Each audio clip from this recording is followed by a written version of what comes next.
Hi guys, market മേഷോൻ്റെ പുതിയൊരു daily market pulse വീഡിയോയിലേക്ക് എല്ലാവർക്കും സ്വാഗതം. എന്നത്തെയും പോലെ തന്നെ നമുക്ക് ഗിഫ്റ്റ് നിഫ്റ്റിയിൽ നിന്ന് നമ്മുടെ അനാലിസിസ് തുടങ്ങാം. ഗിഫ്റ്റ് നിഫ്റ്റി ഒരു ഗ്യാപ്പ് അപ്പ് ഓപ്പണിങ്ങിന് ശേഷം ഒരു ചെറിയൊരു സെല്ലിംഗ് പ്രഷർ ഗിഫ്റ്റ് നിഫ്റ്റിയിൽ കാണാൻ പറ്റുന്നുണ്ട്. ഈ ഒരു സെല്ലിംഗ് പ്രഷർ മാർക്കറ്റ് ഓപ്പൺ ആവുന്നതിനേക്കാളും ഒരു നല്ലൊരു സെല്ലിംഗ് പ്രഷർ വരികയാണെങ്കിൽ ഡെഫിനറ്റ്ലി നമുക്കൊരു ഗ്യാപ്പ് ഡൗൺ ഓപ്പണിംഗ് കിട്ടാൻ ചാൻസ് ഉണ്ട്.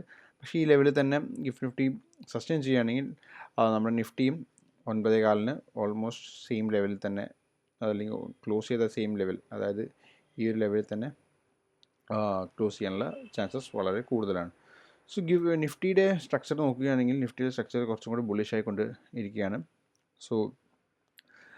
നിഫ്റ്റി ഇവിടെ ചെറിയ നല്ല രീതിയിൽ കൺസോൾട്ടേഷൻ തന്നു. അതിനുശേഷം നല്ലൊരു ബ്രേക്ക് ഈ ലെവലിന് മുകളിലേക്ക് ബ്രേക്ക് ഔട്ട് ചെയ്ത് സസ്റ്റെയിൻ ചെയ്യുന്നുണ്ട്. ഈ ഒരു പെർട്ടിക്കുലർ ക്യാൻഡിലിന് താഴെ സസ്റ്റെയിൻ ചെയ്യുകയാണെങ്കിൽ നല്ലൊരു ബെയറിഷ് ആക്ഷൻ കാണാം എന്ന് ഞാൻ കഴിഞ്ഞ വീഡിയോയിൽ പറഞ്ഞിരുന്നു. പക്ഷേ നമുക്ക് ഈ ഒരു ക്യാൻഡലിന് താഴെ ഒരു പ്രൈസ് ആക്ഷൻ കാണാൻ കഴിഞ്ഞില്ല. അതിന് പകരം നിഫ്റ്റി ഒരു സ്ട്രോങ് ക്യാൻഡിൽ അല്ലെങ്കിൽ സ്ട്രോങ് ബുള്ളിഷ് ക്യാൻഡിലിന് തന്നിട്ട് തന്നെ ക്ലോസ് ചെയ്തിട്ടുണ്ട്. അത് നല്ലൊരു സൈനാണ്. ബാങ്ക് നിഫ്റ്റിയിലേക്ക് പോയി കഴിഞ്ഞാൽ ബാങ്ക് നിഫ്റ്റിയും സ്ട്രെങ്ത്ത് ഒട്ടും കുറവല്ല. നിഫ്റ്റിനെ സംബന്ധിച്ച് നിഫ്റ്റിനെ വെച്ച് കമ്പയർ ചെയ്ത് നോക്കുമ്പോൾ ബാങ്ക് നിഫ്റ്റി വളരെയധികം സ്ട്രോങ് ആണ് ഓൾറെഡി. പക്ഷേ ഈ ഒരു ഹൈ ബ്രേക്ക് ചെയ്യാൻ ബാങ്ക് നിഫ്റ്റിക്ക് പറ്റിയിട്ടില്ല. പക്ഷേ നിഫ്റ്റി ഇവിടെ ഓൾറെഡി ഈ ഹൈ ബ്രേക്ക് ചെയ്തിട്ടുണ്ട്. പക്ഷേ ഓവറോൾ സ്ട്രക്ചർ നോക്കുകയാണെങ്കിൽ ബാങ്ക് നിഫ്റ്റി വളരെയധികം സ്ട്രോങ് ആണ്. കാരണം പറയാനാണെങ്കിൽ ഈ ഒരു high already bank Nifty cross ചെയ്ത് ട്രസ്റ്റ് ചെയ്യുന്നതാണ്. പക്ഷേ നിഫ്റ്റിക്ക് ഇപ്പോഴും ഈ ഒരു ഹൈ ബ്രേക്ക് ചെയ്യാൻ സാധിച്ചിട്ടില്ല. കമ്പാരിറ്റീവ്ലി ബാങ്ക് നിഫ്റ്റിയാണ് stronger compared to Nifty. Small cap ഇൻഡെക്സിലേക്ക് വന്നു കഴിഞ്ഞാൽ സ്മോൾ ക്യാപ്പ് ഇൻഡെക്സും ഒരു സ്ട്രോങ് ക്ലോസ് തന്നെയാണ് ടു ദ അപ്സൈഡ് തന്നിരിക്കുന്നത്.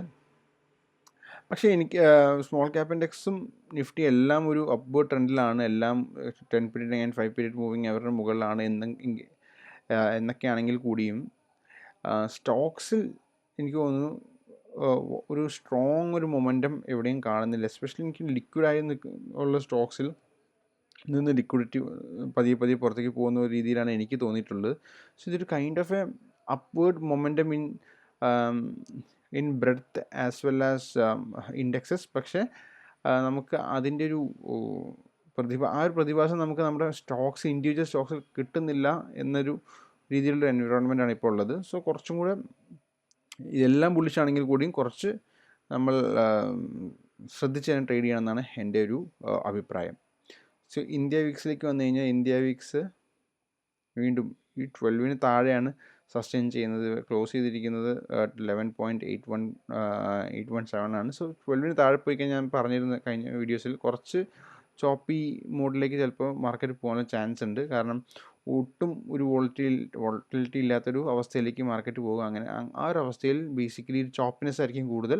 അത് തന്നെയാണ് എനിക്ക് തോന്നുന്നു ഈ മാർക്കറ്റിൽ കണ്ടു തുടങ്ങുന്നത്. ഓൾറെഡി ഇവിടെ നിന്ന് ഇങ്ങോട്ടുള്ള ഈ താഴത്തേക്കുള്ള റാലി വലിയ ഒരു സ്ട്രോങ് ഫോളോ ത്രൂ തന്നിട്ടുള്ള മൂവ്മെൻ്റ് ഒന്നും സ്റ്റോക്സിൽ നിന്നും കാണാൻ പറ്റിയിട്ടില്ല. വരുന്ന ദിവസങ്ങളിൽ അറ്റ്ലീസ്റ്റ് ഈ ഒരു മൂവ് മുകളിലേക്ക് വന്ന് പിന്നെ ഒരു താഴത്തേക്ക് ഒരു മൂവ് വരുവാണെങ്കിൽ ഡെഫിനറ്റ്ലി നമുക്ക് നല്ല സ്റ്റോക്സിലൊക്കെ നല്ലൊരു ഫാസ്റ്റ് മൂവ്സ് കിട്ടും. അതുപോലെ തന്നെ നമുക്ക് നല്ല രീതിയിൽ ട്രേഡ്സും കിട്ടുമെന്ന് ഞാൻ പ്രതീക്ഷിക്കുന്നു. That is all about Nifty, bank Nifty, small cap index as well as India weeks. നമുക്കിനി ബ്രെഡ്ത്ത് അനാലിസിസിലേക്ക് പോകാം. സ്റ്റോക്സ് അപ്പോൾ 20 പീരീഡ് മൂവിങ് ആവറേജസ് നോക്കുകയാണെങ്കിൽ ഒരു ചെറിയൊരു സ്ട്രെങ്ത്ത് കുറഞ്ഞു വരുന്നതായിട്ടാണ് നമുക്ക് കാണാൻ പറ്റുന്നത്. ബേസിക്കലി ഈ ഒരു ഹൈയിൽ നിന്ന് ഈ ഒരു ലോയിലേക്ക് നോക്കുകയാണെങ്കിൽ ഇത് ഒരു ഡൗൺവേർഡ് ട്രെൻഡിങ് ആയിട്ടാണ് നമുക്ക് കാണാൻ പറ്റുന്നത്. അതുകൊണ്ട് തന്നെയാണ് മാർക്കറ്റിൽ സ്ട്രെങ്ത്തും കുറഞ്ഞ രീതിയിൽ നമുക്ക് ഫീൽ ചെയ്യുന്നത്. സ്റ്റോക്സ് ഇപ്പോൾ 50 പീരീഡ് മൂവിങ് ആവറേജും സെയിം സിനാരിയോ ആണ്. ഷോർട്ട് ടേം ട്രെൻഡ് പോസിറ്റീവായി, പക്ഷേ വീണ്ടും അത് നെഗറ്റീവ് ആവാനുള്ള 2 ദിവസത്തേക്ക് പോസിറ്റീവായി വീണ്ടും അത് നെഗറ്റീവ് ആവാനുള്ള ഒരു പ്രോബിലിറ്റിയാണ് ഇവിടെ കണ്ടു തുടങ്ങുന്നത്. കാരണം ഇത് ഷോർട്ട് ടേം ട്രെൻഡ് വീണ്ടും താഴത്തേക്ക് സ്ലോപ്പ് ചെയ്യുന്നതായിട്ട് നമുക്ക് കാണാൻ പറ്റുന്നത്. സ്റ്റോക്സ് അപ്പോൾ 200 EMA പോസിറ്റീവാണ്. ഇത് മാത്രമാണ് എനിക്ക് നല്ലൊരു പോസിറ്റീവായിട്ടുള്ള സിനാരിയോ ആയിട്ടാണ് എനിക്ക് തോന്നുന്നത്. കാരണം സ്റ്റോക്സ് ഇപ്പോൾ 200 EMA പോസിറ്റീവായിട്ട് നിൽക്കുകയാണെങ്കിൽ ഡെഫിനറ്റ്ലി അണ്ടർലൈങ് ബൈയിങ് വീണ്ടും വരും. പക്ഷേ ഈ ലോഗ് കട്ട് ചെയ്ത് താഴത്തേക്ക് വരികയാണെങ്കിൽ വീണ്ടും നമ്മളൊരു ബെയറിഷ് സിനാരിയോയിലേക്ക് അല്ലെങ്കിൽ ഒരു സൈഡ് വേസ് സിനാരിയോയിലേക്ക് മാർക്കറ്റ് വീണ്ടും വരുന്നതായിരിക്കും. കറൻ്റ്ലി സ്റ്റോക്സ് അപ്പോൾ 200 പീരീഡ് മൂവിങ് ആവറേജ് വളരെ സ്ട്രോങ് ആണ്. ഈ ഒരാഴ്ചയും കൂടെ സ്ട്രോങ് ആയിട്ട് ക്ലോസ് ചെയ്യുകയാണെന്നുണ്ടെങ്കിൽ ഡെഫിനറ്റ്ലി നമുക്ക് വരുന്ന ആഴ്ചകളിൽ നല്ലൊരു സ്ട്രോങ് മൂവ്മെൻറ്റ്സ് കിട്ടാനുള്ള പ്രോബിലിറ്റി വളരെ കൂടുതലാണ്.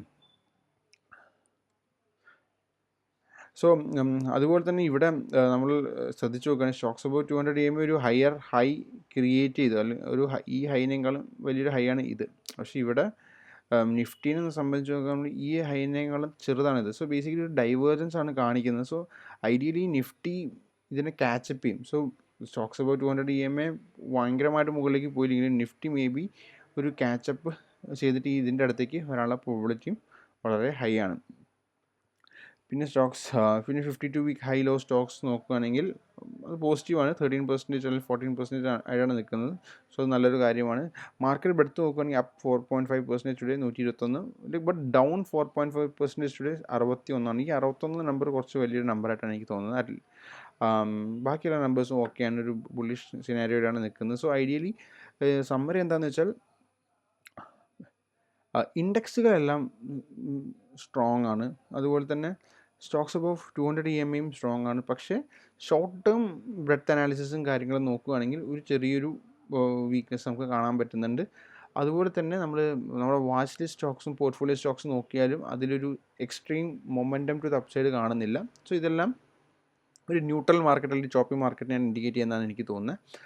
സോ അതുകൊണ്ട് തന്നെ നമ്മൾ കുറച്ച് ലെസ് അഗ്രസീവായി ട്രേഡ് ചെയ്യാൻ ശ്രമിക്കണം എന്നാണ് എനിക്ക് തോന്നുന്നത്. So thank you for watching. Have A nice day.